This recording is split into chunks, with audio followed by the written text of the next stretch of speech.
Welcome to the ध्रुव पंचा tutorial channel. आज हम बात करते हैं ray optics and optical instrument में मिरर इक्वेशन के। इफ रे emitting from the point actually meet at another point after reflection and refraction, the point is called image of a first point। यानी कि जो रे इमिट होती है कोई भी पॉइंट से और कोई दूसरे पॉइंट पर मीट होती है यानी दूसरे पॉइंट पर मिलती है तो उधर वो एक इमेज बनाती है। The image is real if रे actually converse two point.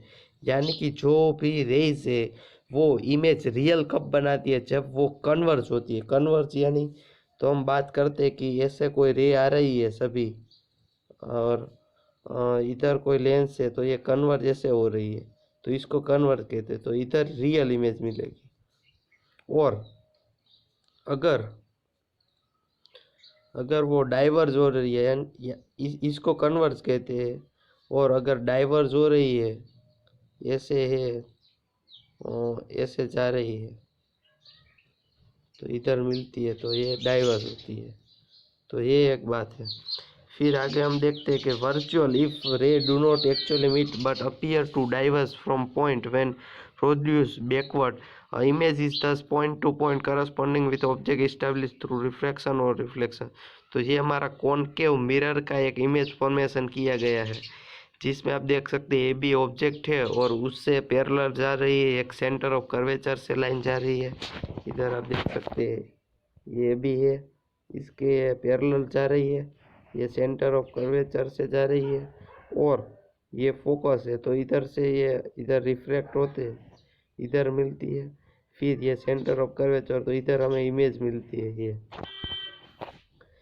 in principle we can take any two rays emitting from point on object, trace their path, find their point of intersection and thus obtain image find their point of intersection and obtain the image of point due to reflection at spherical mirror. In practice it is convenient to choose any two of following rays. The ray from point which is parallel to the principal axis, reflected ray goes through the focus of parallel mirror। यानी कि जो भी हमारी एक raise होती है आप इधर एक लेंस ले लीजिए कोई भी, इधर ऑब्जेक्ट है तो जो भी रेज प्रिंसिपल एक्सिस ये प्रिंसिपल एक्सिस है उसके पैरेलल में है अगर तो वो फोकस से पास होती है, इधर फोकस होता है।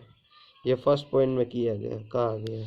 द रे passing through the centre of curvature of a concave mirror or can appear to pass through it for a convex mirror, the reflected ray simply retrace the path। यानी कि अगर हमने कॉनकेव मिरर लिया है तो इसमें अगर यहाँ सेंटर ऑफ कर्वेचर सी है और उससे रे पास करती है तो ऐसे ही पास करेगी, रिफ्लेक्ट भी वैसे ही होगी। तो वो भी आपको पता चल गया। अब ये थर्ड पॉइंट है ray passing through the focus of a concave mirror और appear to pass through the focus of convex mirror, reflected ray is parallel to principal axis. यानी कि अगर इधर फोकस से रे पास कर रही है तो वो रिटर्न में ऐसे पैरेलल जाएगी, फर्स्ट ऐसे जाएगी फिर पैरेलल आएगी। फिर फोर्थ पॉइंट है the ray incident at any angle of at pole, reflected ray follow law of reflection. यानी कि जो इंसिडेंट एंगल है पोल से वही सेम रिफ्लेक्टेड एंगल भी रहेगा। फिर आगे है ray diagram considering three rays. It shows image A dash B dash of object AB formed by the concave mirror. It does not mean that only three rays emitted from the point A. An infinite number of rays emitted from any source in all direction। यानी कि हमें जो A dash B dash जो image मिला है A B object के through concave mirror में, उसका मतलब यही नहीं है कि 3 या 4 रे से ही मिला है, बल्कि ज़्यादा से ज़्यादा यानी कि इन्फाइनाइट नंबर ऑफ रेस उसके एक पॉइंट पर इमिट होती है जिसकी वजह से हमें A dash B dash image मिला है। Point A dash is the image point of A और every ray originate at a point A and falling on a concave mirror after reflection passes through the point A dash.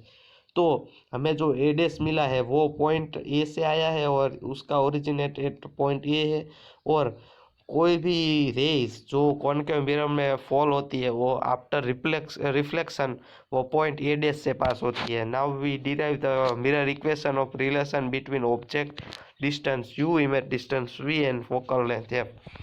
तो हमने object distance u लिया है, image का distance v लिया है और focal length f। तो फिगर 9.5, तो 9.5 में हम देख सकते हैं, अगर इधर मैं आपको सब कुछ समझा देता हूँ कि ये हमारा ऑब्जेक्ट का डिस्टेंस है, यहाँ से लेके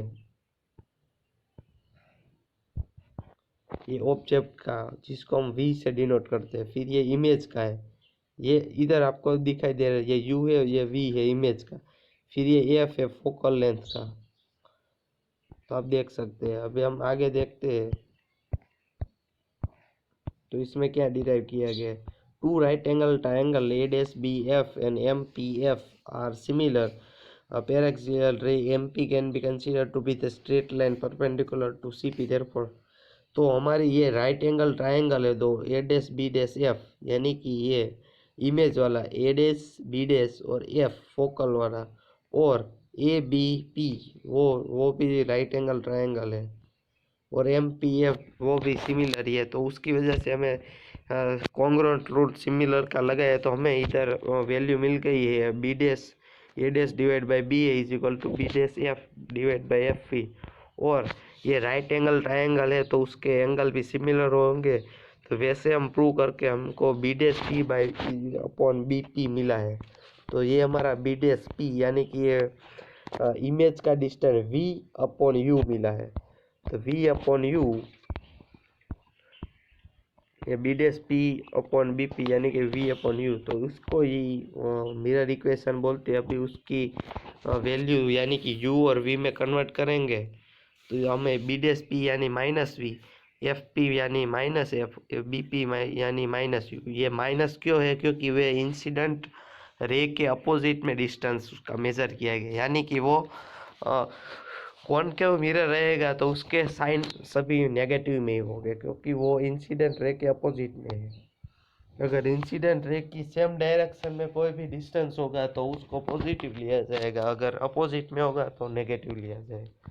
तो इधर minus v plus f divide by minus f is equal to minus v by minus u, और माइनस माइनस इधर कैंसिल होगा, तो v minus f upon f is equal to v by u. अगर उसको हम v by f minus f by f करेंगे तो हमें इधर इक्वेशन मिल जाएगी 1/v plus 1/u is equal to 1/h, जो हमारी नट्स इक्वेशन यानी कि हमारी मिरर इक्वेशन है ये 1/v plus 1/u is equal to 1/h, जिसको हम मिरर इक्वेशन कहते हैं। Image relative to the size of object is another important quantity to consider. We define linear magnification m as a ratio of the height of image and तो इधर आप देख सकते हैं कि जो मैग्निफिकेशन होता है m की वैल्यू क्या है, तो m की वैल्यू यह है, मैग्निफिकेशन की वैल्यू क्या है कि जो इमेज का डिस्टेंस है उसके डिवाइड में ऑब्जेक्ट है, ये हमारा इमेज का डिस्टेंस है डिवाइड में ऑब्जेक्ट का डिस्टेंस होता है। देखते हैं तो इसमें क्या है कि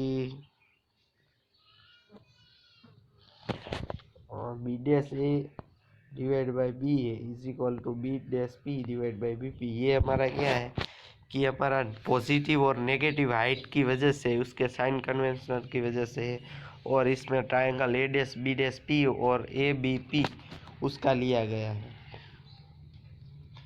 साइन कन्वेंशन की तरह देखें तो हमें मैग्नीट्यूड मिलेगा del H dash upon H यानी कि माइनस वी बाई यू। और इधर आप उसका एक कॉनकेव और कॉन्वेक्स का आप फिगर भी देख सकते हैं, जिसमें आपको क्लियर कट आइडिया आ जाएगा। इसमें क्या है कि ये हमारा ऑब्जेक्ट का यानी कि ये भी है जो हमारा ऑब्जेक्ट का डिस्टेंस है, ये यू बोल दीजिए, ये हमारा वी है,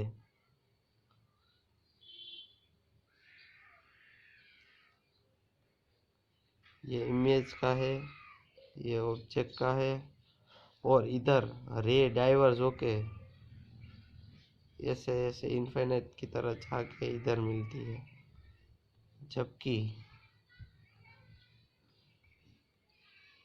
जबकि इसमें यानी कि ये कॉन्वेक्स है, कॉन्वेक्स में क्या होता है, रे डाइवर्ज होती है, और कॉनकेव में रे इमिट होती है। लेकिन ये स्पेशल केस है क्योंकि यहाँ फोकस और प्रिंसिपल एक्सिस के बीच में अगर ऑब्जेक्ट रखेंगे तो उसका मैग्नीफाइड इमेज हमें मिलेगा वर्चुअल में। इसमें हमें इरेक्ट भी हो सकता है, लेकिन ये ही एक स्पेशल केस है हमारा, जिसकी वजह से हम उसका फोकस और पोल के बीच में रखेंगे तो उसका मैग्निफिकेशन मिलेगा, जिसको गुजराती में बिलोरी कांच यानी हमारी दूरबीन है वो सब में इसका उपयोग होता है। हम एग्जांपल फर्स्ट है कि suppose that the lower half of a concave mirror reflecting surface is covered with a opaque यानी कि non reflecting material, what effect will have on image of object place in front of mirror. यानी कि हमारे concave mirror में जो reflective surface है उसके lower part में अगर हम नॉन रिफ्लेक्टिव मटेरियल यूज़ करें तो हमारे इमेज पर क्या इफेक्ट पड़ेगा। तो इसमें लिखा है you may think that the image will now show only half of the object. यानी कि अगर हमारा रिफ्लेक्टिव सरफेस ही आधा हो गया इमेज का मिरर का तो हमें ऑब्जेक्ट ही आधा दिखेगा, यानी उसका इमेज भी वैसा ही मिलेगा। But taking the law of reflection we true for all point of the remaining part of mirror, image will be that of the whole object. As the area of reflecting surface has been reduced, the intensity of image will be low in case of half। तो उसकी वजह से अगर image की property के सभी point से वो उसकी रेज को निकाल लेता है, यानी कि जो भी हमारा रिमेनिंग पार्ट रहेगा मिरर का उससे भी अब हो सके उतना ट्राई करके ऑल पॉइंट से वो रेडिएशन यानी कि रेज निकाल के उसका ऑब्जेक्ट बनाएगा, लेकिन उसकी इंटेंसिटी इतनी ज़्यादा नहीं रहेगी।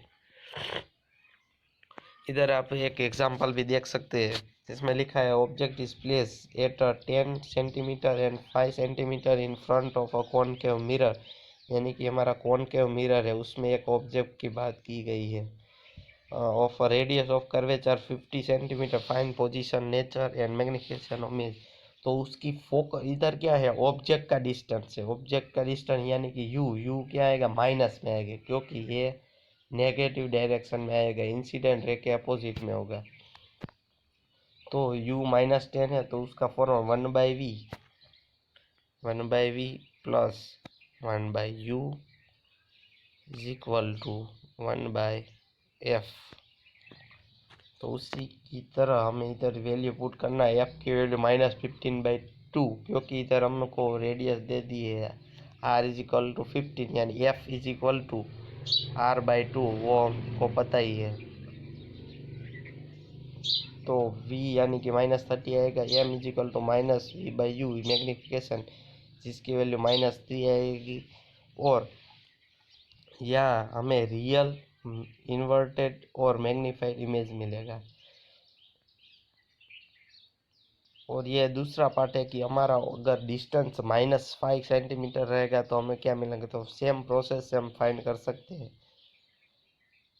तो हम आगे के वीडियोस में रिफ्रैक्शन के बारे में देखेंगे। तो thank you very much for watching this video. अगर आपको कोई भी डाउट है तो कमेंट सेक्शन में ज़रूर बताइए और ज़्यादा से ज़्यादा शेयर कीजिए। Thank you.